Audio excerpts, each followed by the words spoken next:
1994年的一天，河北省磁县天子冢的一位工作人员正在进行日常的打扫，突然，他发现了一件怪事儿。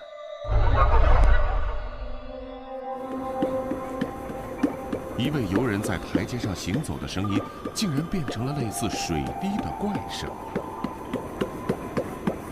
这声音让人们既好奇又恐惧。为什么这段看似普通的台阶竟会发出如此奇怪的声音？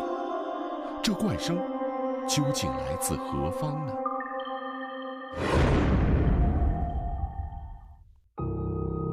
这座发出怪声的古墓被当地人称作天子冢。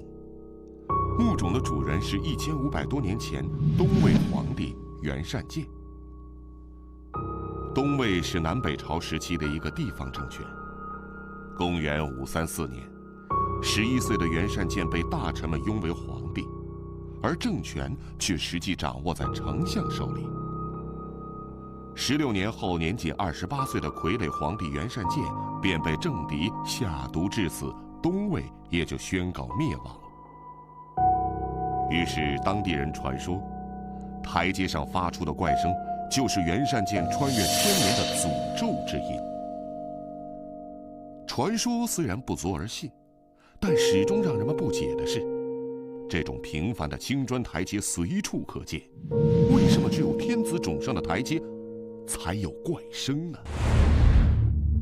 发出怪声的台阶就在墓冢的北坡上。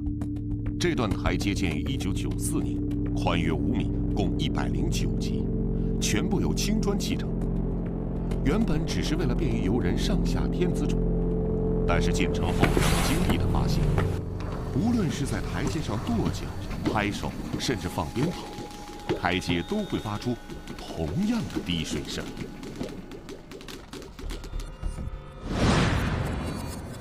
那么，为什么唯有天子冢的台阶能够形成这样的特殊效果呢？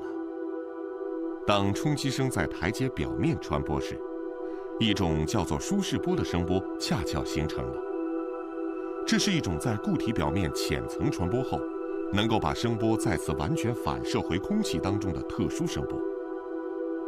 天子冢台阶的倾斜角度、宽度、高度正好符合了舒适波产生的条件。